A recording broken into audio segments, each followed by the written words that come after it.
السلام علیکم ورحمۃ اللہ وبرکاتہ۔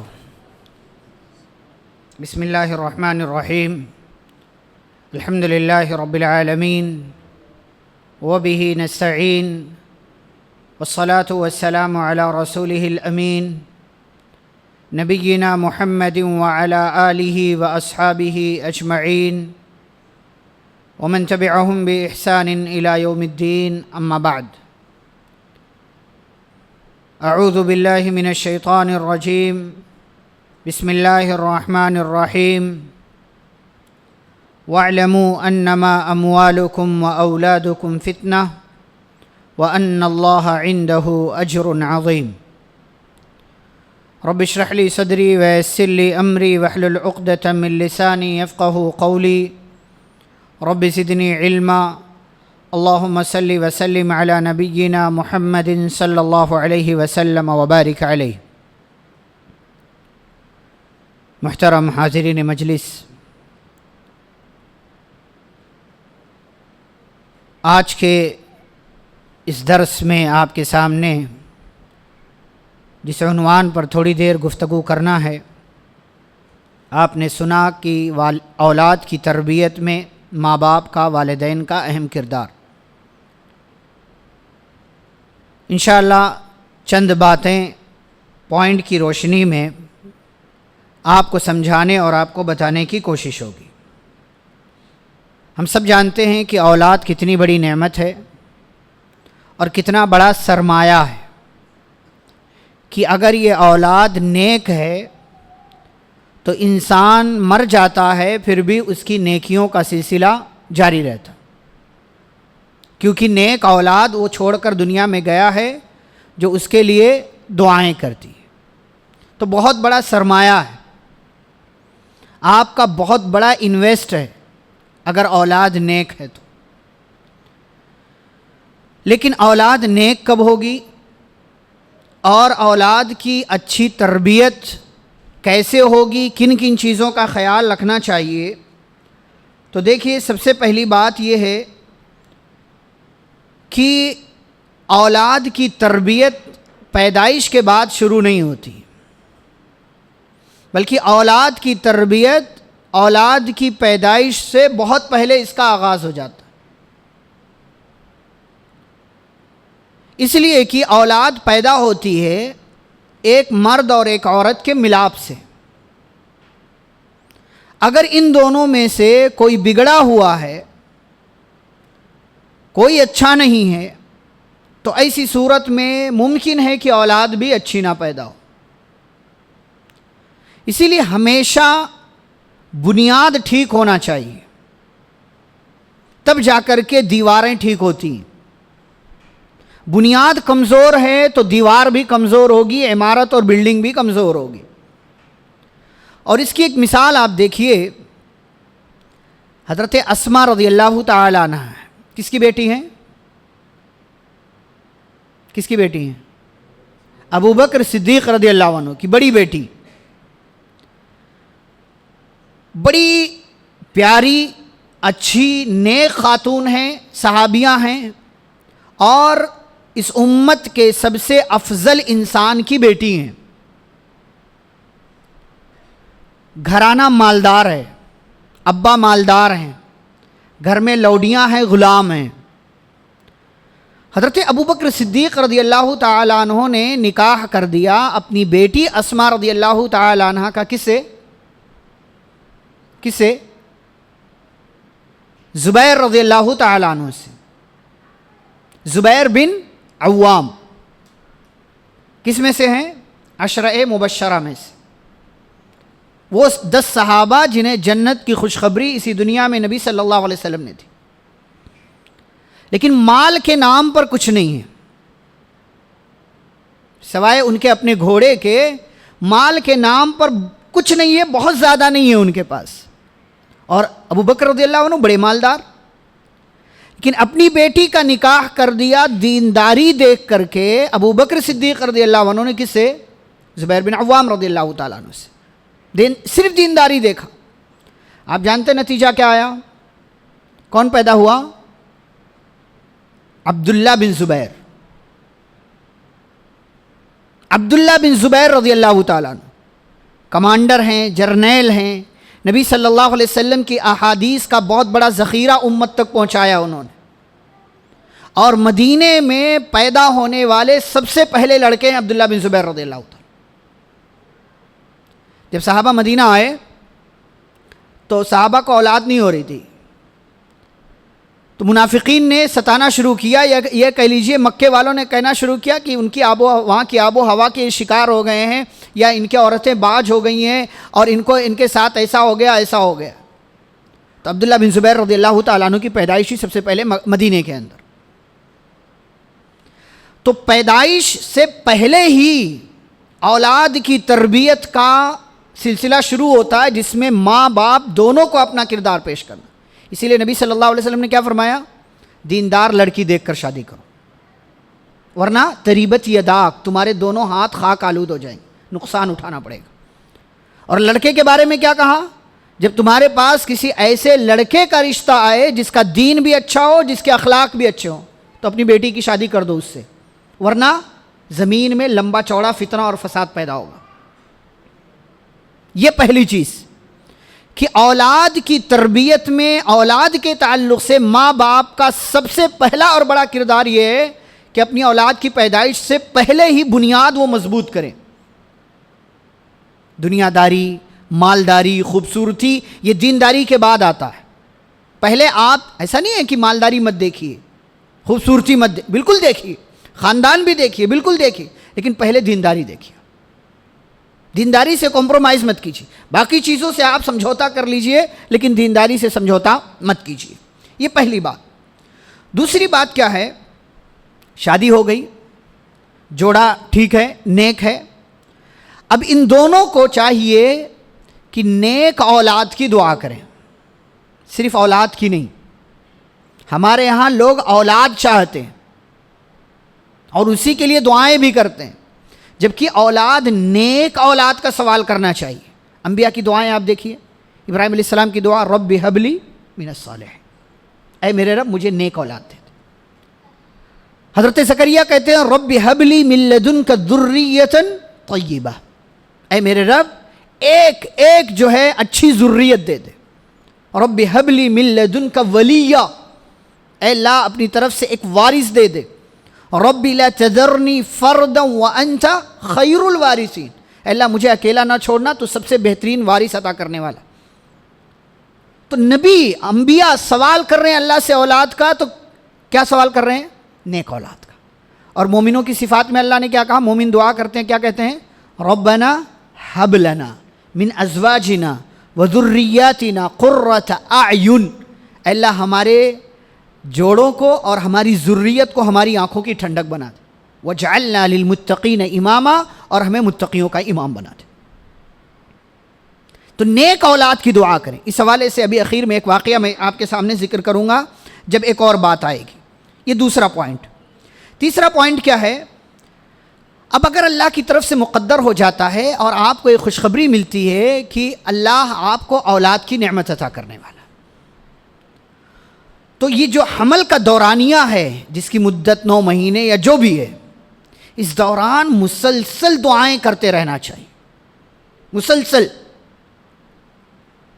حضرت مریم علیہ السلام جب اپنے ماں کے پیٹ میں تھیں، حمل سے تھیں، ان کی ماں والدہ، تو ان کی ماں نے کیا نظر مان لیا؟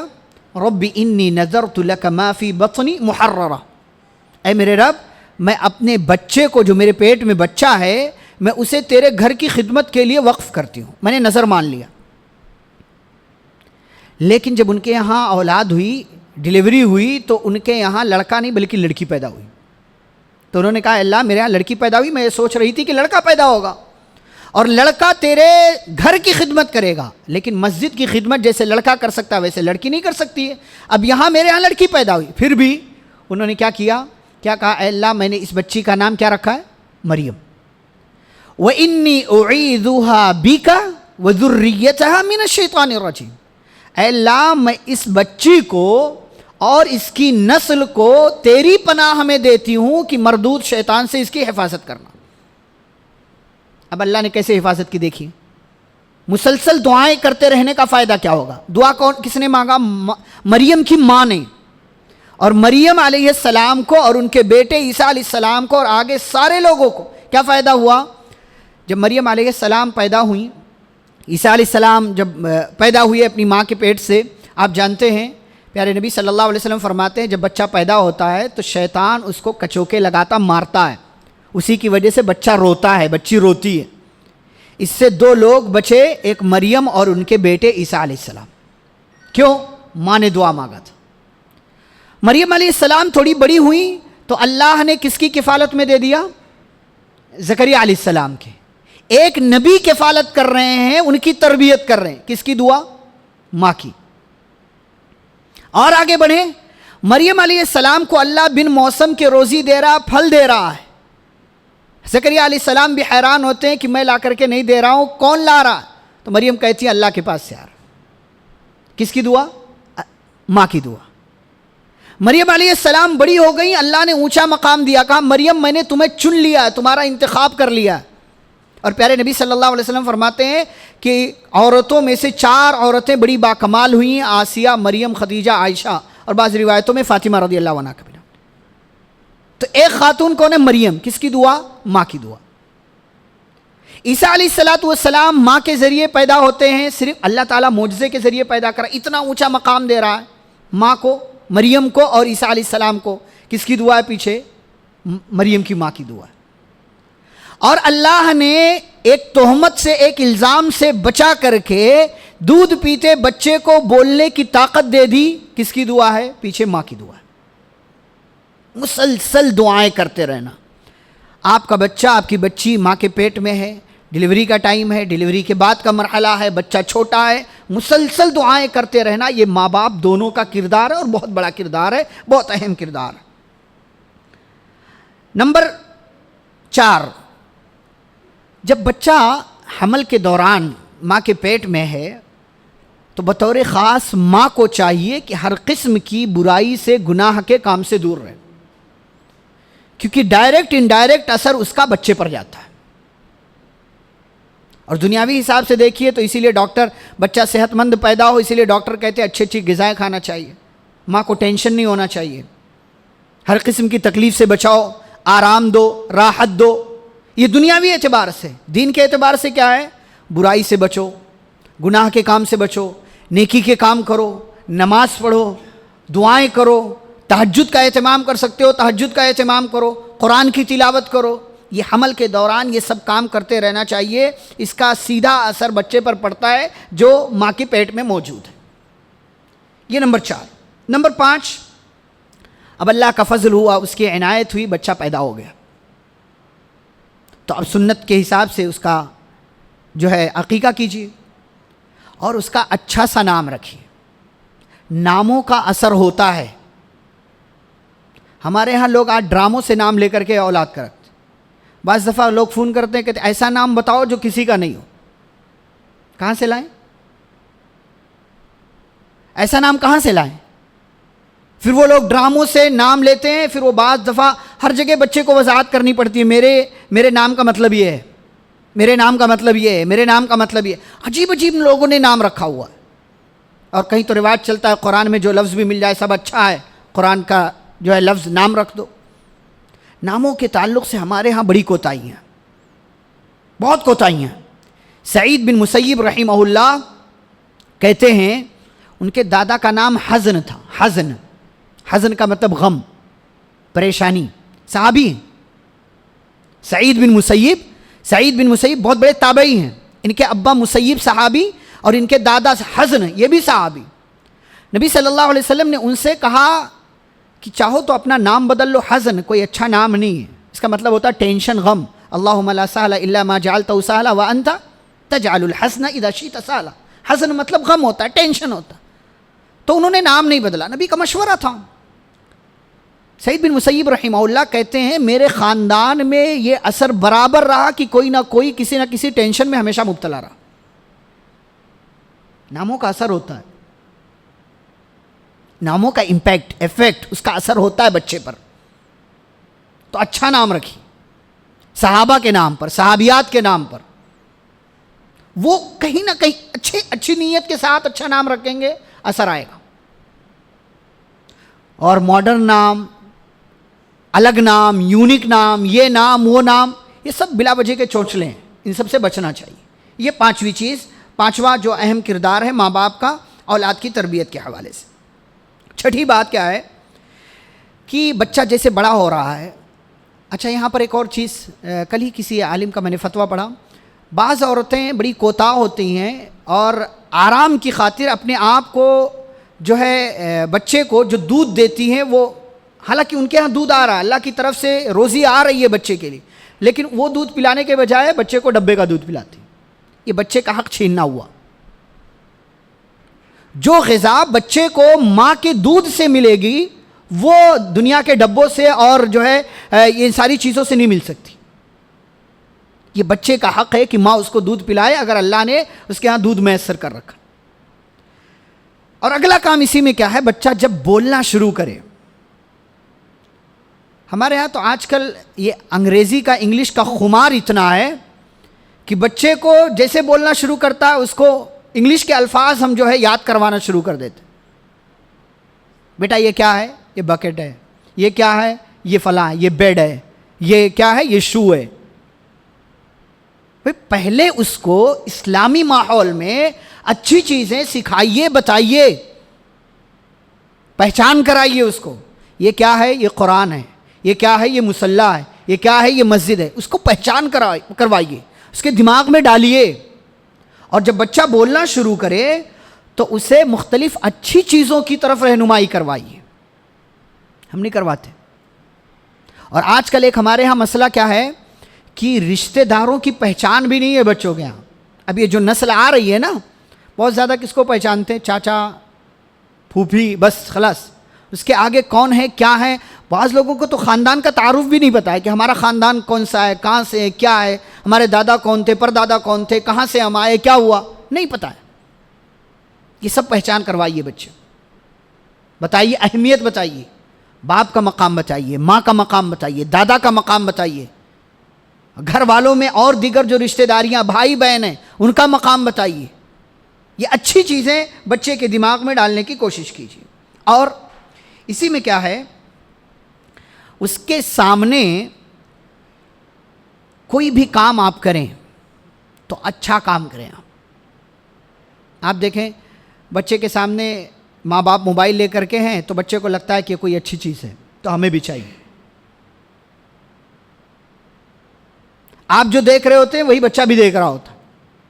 اسی لیے ایک جملہ میں بار بار کہتا ہوں کہ ہمارے یہاں کا 1.5-2 سال کے بچے نے بھی آج ننگی عورتوں کو دیکھ لیا ہے. بے حیائی کی چیزیں، فحاشی کی چیزیں، غیرت کے خلاف چیزیں. وہ 1.5-2 سال کا بچہ جس کو سمجھ نہیں ہے لیکن موبائل میں وہ سب اس نے دیکھ رکھا. اس کے ذمہ دار کون ہے؟ ماں باپ. اچھی چیز کیجیے اس کے ساتھ. موبائل میں بھی اگر کچھ آپ کر رہے ہیں تو اچھی چیز کم از کم اس کے سامنے کیجیے. اور اگر آپ کو یہ لگتا ہے کہ آپ کو کچھ الگ دیکھنا ہے تو تنہائی میں دیکھیے. آپ بچ سکتے ہیں اس سے بھی بچیے. اور اسی میں ایک چیز، بچے کے سامنے جو بھی آپ کام کریں، مثال کے طور پر اس کو کپڑا آپ پہنائیں تو آپ بسم اللہ کر کے کپڑا پہنائیں. اس سے بچہ سیکھتا ہے، عادت پڑتی ہے اس کو. بچے کو آپ واش روم لے کر کے جا رہے ہیں، پہلے دعا پڑھ کر کے پھر واش روم لے کر کے جائیے. کپڑا نکال رہے ہیں تو آپ بسم اللہ کر کے کپڑا نکالیے. جو بھی دعائیں ہیں، جو بھی چیزیں ہیں، کھانے پینے کی تمام تر چیزیں. نبی صلی اللہ علیہ وسلم کے پاس چھوٹے سے صحابی ہیں، بیٹھے ہوئے تھے. تو نبی صلی اللہ علیہ وسلم، ان کا ہاتھ پورے برتن میں چل رہا تھا. آپ نے کیا کہا؟ یا غلام سم اللہ، اے بچے بسم اللہ پڑھ کر کے کھاؤ. وکل بیمینک، رائٹ ہینڈ سے، دائیں ہاتھ سے کھاؤ. وکل مما یلیک، جو سامنے ہے وہ کھاؤ، پورے برتن میں ہاتھ مت گھماؤ. یہ طریقہ ہے، یہ تعلیم ہے، یہ تربیت ہے جو پیارے نبی صلی اللہ علیہ وسلم نے ایک چھوٹے سے بچے کی اور اسی مرحلے میں اپنے بچے کو عقیدہ بتائیے. جو بنیادی چیزیں ہیں عقیدے کی، اللہ کی پہچان، رسول اللہ صلی اللہ علیہ وسلم کی پہچان، قرآن، دیگر تمام تر اسلام کے ارکان، ایمان کے ارکان، ان سب عقائد کی بنیادی چیزوں کی آپ اسے پہچان کروائی. اس لیے کہ بچپن میں عقیدہ مضبوط ہو گیا تو پھر ہمیشہ رہے گا. العلم فی الصغر کالنقش علی الحجر. بچپن میں جو بچے کو آپ سکھا دیتے ہیں وہ پتھر کی لکیر بن جاتا. تو وہیں سے اس کا عقیدہ مضبوط کیجیے. نبی صلی اللہ علیہ وسلم چھوٹے سے بچے عبداللہ بن عباس کو کیا کہتے ہیں کہ اے بچے احفظ اللہ یحفظک، اللہ کو یاد کرو اللہ تمہیں یاد کرے گا. احفظ اللہ تجدہ تجاہک، اللہ کو یاد رکھو ہمیشہ اللہ کو اپنے سامنے پاؤ گے، یعنی مشکل گھڑی میں تمہاری مدد کرے گا. وَإِذَا سَأَلْتَ فَاسْأَلِ اللَّهِ، جب کچھ مانگنا ہے اللہ سے مانگو. وَإِذَا اسْتَعَنْتَ فَاسْتَعِنْ بِاللَّهِ، مدد چاہیے اللہ سے مدد طلب کرو. اور آپ نے کہا وَاعْلَمْ أَنَّ الْأُمَّةَ، یہ بات یاد رکھو پوری کائنات جمع ہو جائے تمہیں تکلیف پہنچانے کے لیے نہیں پہنچا سکتی مگر اتنا ہی جتنا اللہ نے تمہارے مقدر میں لکھ دیا. اور اگر سب جمع ہو جائیں کہ تمہیں نقصان پہنچائیں نہیں پہنچا سکتے مگر اتنا ہی جتنا اللہ نے تمہارے مقدر میں لکھ دی. یہ عقیدہ ہے. بچے کو بتائیے کہ کائنات میں کوئی نفع نقصان کا مالک نہیں سوائے اللہ کے.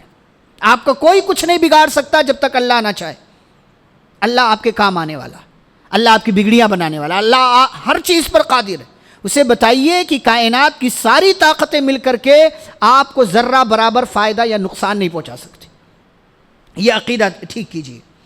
اور بطور خاص دعاؤں کا اہتمام کروائیے بچے کو. اچھا ایک مسئلہ ہمارے یہاں ہے کہ آج ہم بچے کو دعا پڑھ کر کے سکھاتے ہیں، اچھی بات ہے، لیکن بچے کو ٹائٹل کے ساتھ نہیں بتاتے. ابھی بہت سے بچے ایسے ہوتے ہیں اسکول میں پڑھنے والے، ان کو کہو کہ سورۃ الفیل پڑھو تو کہیں گے شروع کا بولو، اسٹارٹنگ کا بولو. ہم یہ جو اسٹارٹنگ والا پوائنٹ پکڑاتے ہیں نا غلط ہے. بچے کو نام کے ساتھ، یہ دعا ہے کس ٹائم کی ہے، کس وقت کی ہے، یہ سورہ ہے کیا نام ہے اس کا، اس نام کے ساتھ بچے کو یاد کروائیے. اس نام کے ساتھ بچے کو یاد کروائیے اور دعاؤں پر خصوصی توجہ دیجیے. دعائیں بچے کو خاص طور سے یاد کروانے کی کوشش کیجیے. اچھا بچہ تھوڑا سا اور بڑا ہو گیا، اب آپ کو لگتا ہے کہ بچہ بگڑ رہا ہے. آپ کی اچھی تربیت کے باوجود بچہ بگڑ گیا تو بگڑ سکتا ہے بچہ. نوح علیہ السلام کا بچہ بگڑ گیا، بگڑ سکتا ہے، اولاد بگڑ سکتی ہے اچھی تربیت کے باوجود. تو پھر بھی اس کو بد دعا مت دیجیے، اولاد کو کبھی بھی بد دعا مت دیجیے. اس سلسلے میں ایک واقعہ ہے، آپ جانتے ہیں شیخ عبد الرزاق البدر حفظہ اللہ جو مدینے کے بہت بڑے عالم ہیں، انہوں نے واقعہ سنایا کہ ایک بندہ کہیں سے عمرہ کے لیے آیا اور خانہ کعبہ میں طواف کرتے ہوئے وہ ملتزم ایک جگہ ہے خانہ کعبہ میں، آپ جانتے ہوں گے حجر اسود اور خانہ کعبہ کا جو دروازہ ہے اس کے درمیان کا جو حصہ ہے اسے ملتزم کہتے ہیں. یہ تقریباً 2 میٹر کا ایریا ہے. وہاں آپ کعبے کی دیوار سے چمٹ کر، اس ملتزم سے چمٹ کر دعا کرتے ہیں، آپ کی دعا قبول ہوتی اگر موقع ملے تو ضرور. اسی لیے حجر اسود کے بعد سب سے زیادہ بھیڑ وہیں ہوتی. تو وہ بندہ کعبے کی دیوار سے چمٹ کر رو کر اللہ سے دعائیں کرنے لگا کہ اللہ مجھے اولاد دے دے. اس کے پاس اولاد نہیں تھی. وہیں آپ جانتے ہیں پولیس وغیرہ کی ڈیوٹی رہتی ہے، ڈیوٹی کرتے ہیں وہ، تو اس کے رونے کا، اس کے مانگنے کا انداز ایسا تھا کہ ایک پولیس والے کی نظر میں وہ آ گیا. وہ پولیس والے نے نوٹس کیا اور وہ جو ہے اس کے دماغ میں بس گیا. یہ بندہ گیا اور اللہ نے اس کو اولاد بھی دے دی، اس کی دعا قبول ہو گئی. 16-17 سال کے بعد واپس آیا، اسی کعبے کی دیوار ملتزم کے ایریے سے چمٹ کر کے آج پھر دعا کرتا ہے، کہتا ہے اے اللہ میرے بچے کو ہلاک کر دے، میرے بچے کو ہلاک کر دے. آج بھی رونے کا، بچہ بگڑا ہوا تھا، نالائق، تو کہا اللہ میرے بچے کو ہلاک کر دے. آج بھی اسی پولیس والے کی ڈیوٹی ہے، اس نے دیکھا، فوراً اس کے دماغ میں آیا کہ ہو نہ ہو یہ وہ بندہ وہی ہے. اسے پکڑا، سائیڈ میں لے گیا، اور سائیڈ میں لے جانے کے بعد سب سے پہلے پوچھتا ہے آپ وہی ہیں نا، بہت پہلے آئے تھے، آپ نے دعا مانگی تھی اولاد کے لیے؟ کہا ہاں میں وہی ہوں. تو پولیس والا اس کو سمجھاتے ہوئے کہتا ہے تم نے اپنی اولاد پر 2 مرتبہ ظلم کیا. تم نے اپنی اولاد پر 2 مرتبہ ظلم کیا. پہلی مرتبہ جب تم اولاد مانگ رہے تھے تو تم نے صرف اولاد مانگا، نیک اولاد نہیں مانگا. تو نیک اولاد مانگا ہوتا تو یہ نوبت نہیں آتی. چلو ٹھیک ہے، پہلی مرتبہ ظلم کیا تو سمجھ میں آیا، اللہ نے دعا قبول کی، اولاد دے دیا. آج دوسرا ظلم یہ تم کر رہے ہو کہ اپنے بچے کی ہدایت کی دعا کرنے کے بجائے اس کے لیے ہلاکت کی دعا کر رہے ہو. اتنا اس نے کہا اور لے جا کر کے پھر وہیں چھوڑ دیا. اس بندے نے، اس کو اپنی غلطی سمجھ میں آئی، اس نے ہلاکت کی بد دعا کرنے کے بجائے ہدایت کی دعا کی، اور اگلے سال پھر عمرہ کے لیے آیا، لیکن اس بار اکیلے نہیں آیا تھا، اس کے ساتھ اس کا اپنا بچہ بھی. پولیس والا آج بھی اس کی ڈیوٹی وہی ہے، لے جا کر کے سائیڈ میں پوچھتا ہے بھائی کیا ماجرا ہے؟ تو بچہ بتاتا ہے کہ میں بہت بگڑا تھا، نالائق تھا، ماں باپ کا نافرمان تھا، لیکن پچھلے سال میرے ابا جب یہاں آئے تھے عمرہ کے لیے، اللہ تعالیٰ نے مجھے ہدایت دے دی اور میں ساری برائیوں سے میں توبہ کر کے ماں باپ کا فرما بردار ہو گیا، میں نیکیاں کرنا شروع کر دیا، اور آج حالت یہ ہے کہ اپنے ابا کے ساتھ میں عمرہ کرنے کے لیے. تو بچہ کتنا بھی بگڑا ہوا کیوں نہ ہو، کبھی بد دعا مت دیجیے اس کو. ہمیشہ اس کی ہدایت کے لیے، اس کی خیریت کے لیے، اس کی بھلائی کے لیے اللہ سے دعائیں کیجیے. اور یہ بات یاد رکھیے کہ ماں باپ کی دعائیں اولاد کے حق میں قبول ہوتی. باپ کا تو نام لے کر کے اللہ نے کہا، پیارے نبی صلی اللہ علیہ وسلم نے کہا کہ وَدَعْوَةُ الْوَالِدِ لِوَلَدِهِ، باپ کی دعا اولاد کے حق میں اللہ ضرور قبول کرتا ہے. اور باپ سے 3 درجہ زیادہ مقام ہے ماں کا، تو ماں کو اور زیادہ خیال رکھنا چاہیے. یہ ایک چیز. اچھا، اس کے بعد دیکھیے 2-3 اور باتیں ہیں، اس کے بعد بتا کر کے انشاءاللہ بات ختم ہے. یہاں ایک اور چیز، بچہ بڑا ہو رہا ہے تو اس کے لباس کا خاص دھیان دیجیے آپ. آج ہمارے یہاں کیا مسئلہ ہے کہ بطور خاص بچیوں کے حوالے سے بہت بڑے مسائل ہیں. بچیوں کو کسی بھی ٹائپ کا لباس پہنا رہے ہیں ہم، کسی بھی ٹائپ کا. بچیاں 10-11 سال کی ہو گئیں، آپ دیکھو باہر نکلتی ہیں وہ ٹائٹ کپڑے پہنے ہوئے ہیں، جینس پہنی ہوئی ہے، ٹی شرٹ پہنا ہوا ہے. اور ہمارے ہاں کل اسلامی لباس، ہم یہ سمجھتے ہیں کہ بچیوں کو اسکارف پہنا دو تو ہماری بچی اسلامی لباس میں. تربیت بچپن سے شروع ہو. آپ اس کو جنس کیوں پہنا رہے ہیں؟ آج آپ جنس پہنائیں گے، کل وہ خود پہنے گی، خود خریدے گی، پھر آپ کے ماننے سے بھی نہیں مانے گی، کیونکہ آپ نے بچپن میں پہنایا. اسلامی لباس پہنائیے اس کو، جو بھی اسلامی لباس. یہ ٹائٹ کپڑے پہنا کر کے بطور خاص جو جسم سے چپکے ہوئے کپڑے ہوں، یہ بچی 10 سال کی گرچہ ہے لیکن باہر نکلتی ہے، آپ کو نہیں پتا کہ کیسی کیسی نظر والے لوگ ہوتے. اور شارٹ لباس ہمارے ہاں کچھ مسلمان اپنے غیر کے اسکولوں میں بیچتے ہیں، جہاں بچے تو فل لباس پہن رہے لیکن بچیاں ہاف پہن رہی، آدھے یہاں گھٹنے سے اوپر. عورت مکمل پردہ ہے. بچی کو پردہ بچپن سے آپ سکھائیے، بتائیے حجاب کیا ہوتا ہے، اس کے جسم کی اہمیت کیا ہے، اس کی حفاظت کرنا ہے. غیر کی نظر بچپن سے نہ پڑے، ہمیشہ خیال رکھنا. یہاں تک کہ بچی 1-1.5-2 سال کی ہو، کوشش یہ ہونی چاہیے کہ اس کے جسم کے اعضاء کوئی اور نہ دیکھے. اس کی صفائی، اس کی گندگی کی صفائی کا معاملہ ہو، لوگوں کے سامنے نہیں کرنا چاہیے. یہ بہت اہم چیز ہے، خیال رکھنا چاہیے اس کا، جس کا خیال ہمارے ہاں لوگ نہیں رکھتے. بطور خاص ماؤں کو اس پر توجہ دینا چاہیے.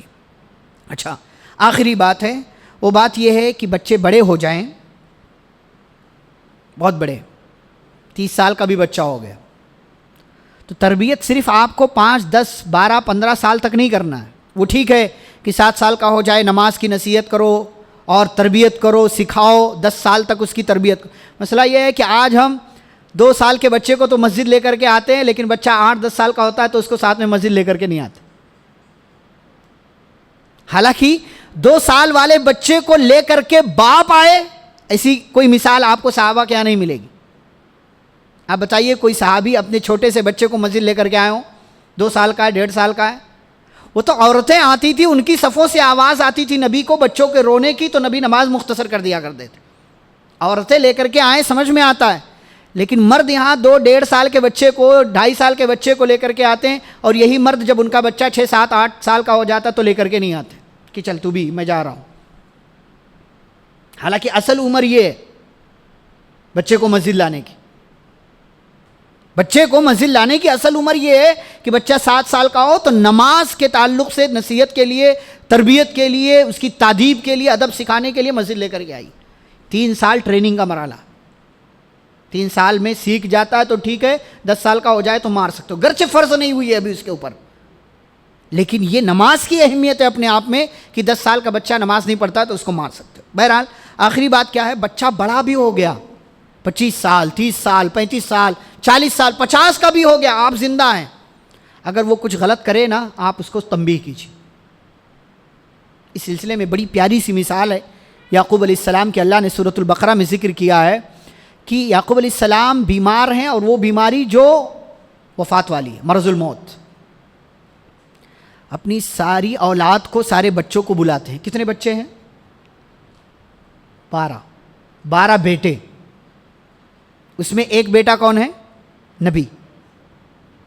اب آپ اہمیت دیکھیے, خود بیمار ہیں, بیٹے سب بڑے ہو گئے ہیں, ان میں ایک بیٹا نبی ہے, لیکن فکر کتنی ہے یعقوب علیہ السلام کو اپنی اولاد کی.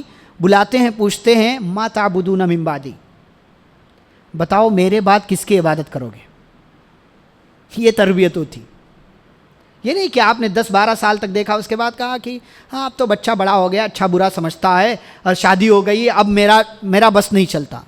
بس چلے نہ چلے, آپ ذمہ داری نبھائیے, آپ اپنا فرض پورا کیجیے, تنبیہ کیجیے. اسے برا لگتا ہے لگنے دیجیے, لیکن آپ سمجھائیے اچھے سے, پیار سے, محبت سے, شفقت سے, اللہ کا حوالہ دے کر کے, دین کا حوالہ دے کر کے سمجھائیے. کہتے بتاؤ میرے بچوں میرے بعد کس کی عبادت کرو گے؟ تو بچے کیا کہتے ہیں؟ نعبد الہک, ہم آپ کے معبود, و الہ آبائک, آپ کے باپ دادا ابراہیم, اسماعیل, اسحاق کے معبود, الہ واحدہ, ایک معبود کی عبادت کریں گے. ونحن لہ مسلمون, اور ہم اس کے سامنے سرنڈر ہو کر کے رہیں گے, مسلمان بن کر کے رہیں گے. اب آپ سوچیں, ایک باپ جو خود نبی ہے, بیمار ہے, بچے بڑے ہو گئے ہیں, ایک بیٹا نبی ہے, وہ سوال کر رہا ہے بچوں کی طرف سے, اتنا پیارا سا جواب مل رہا ہے, ایک باپ کو کتنی تسلی اور خوشی ملی ہوگی. بچہ بڑا ہو جائے, اس کو تنبیہ کرنا مت بھولیے, زندگی کے ہر موڑ پر اس کا خیال رکھیے, اور بطور خاص دعائیں کرتے رہیے. واللہ زندگی میں بہت سی برکتیں ماں باپ کی دعاؤں کی وجہ سے آتی, ماں باپ کی دعاؤں کی وجہ سے آتی. آپ کو نہیں پتا کہ آپ کن حادثات سے ماں باپ کی دعا کی وجہ سے بچ جاتے ہیں, کتنی تکلیفوں سے بچ جاتے ہیں, کتنی پریشانیوں سے بچ جاتے ہیں, کتنی بدنامیوں سے بچ جاتے ہیں, اور کتنے غلط کام سے آپ بچ جاتے ہیں ماں باپ کی دعا کی وجہ سے. تو آپ کے ماں باپ اگر زندہ ہیں ان کی دعائیں لیجئے, اور اگر آپ باپ ہیں, ماں ہیں, تو آپ اپنی اولاد کے تعلق سے ہمیشہ یہی رویہ رکھیے جو مثبت رویہ. کبھی منفی رویے میں مت جائیے, کبھی غصے میں آ کر کے بد دعا مت دیجیے, کبھی غصے میں آ کر کے ان کے لیے ہلاکت کی بات مت کہیے, اس لیے کہ کون سی قبولیت کا وقت ہے نہیں پتہ. آپ کی زبان سے نکلے ہوئے الفاظ اللہ کے ہاں قبول ہو جائیں اور آپ کا بچہ ہلاک ہو جائے.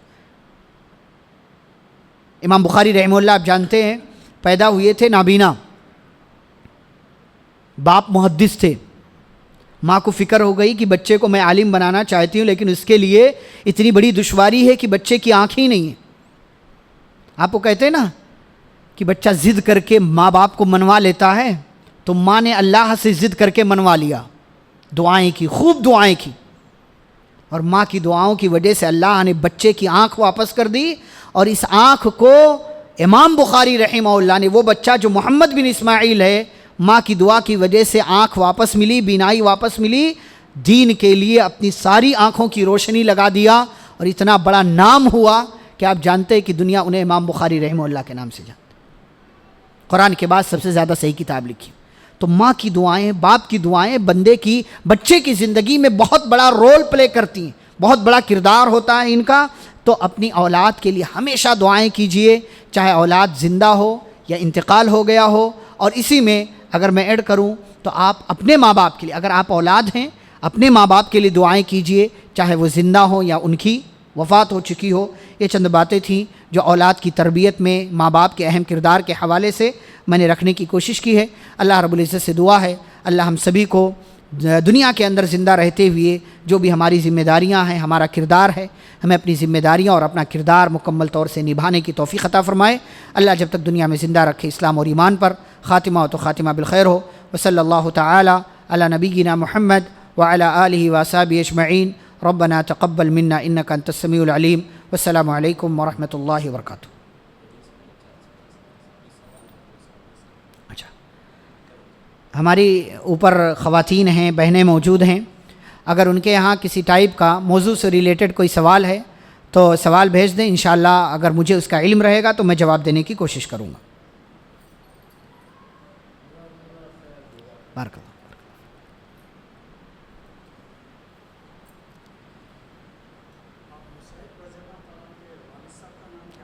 حزن، جی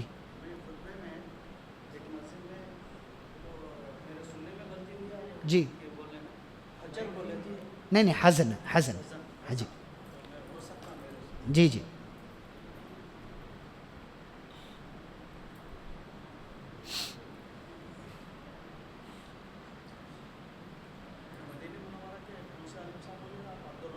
عبد الرزاق البدر حفظہ اللہ، شیخ عبد الرزاق البدر، جی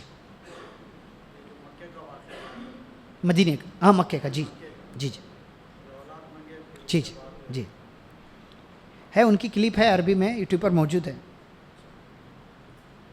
حزن ہی نام تھا ان کا، حزن۔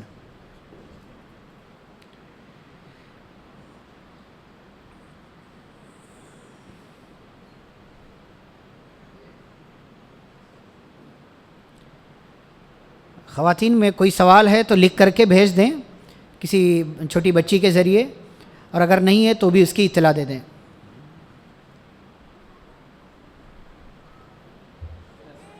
ملتزم، اس کا نام ملتزم ہے، حجر اسود اور خانہ کعبہ کا جو دروازہ ہے اس کے بیچ کا ملتزم نہیں ہے، ٹھیک ہے۔ سبحانک اللہم و بحمدک اشہد ان لا الہ الا انت استغفرک و اتوب الیک۔ والسلام علیکم ورحمۃ اللہ وبرکاتہ۔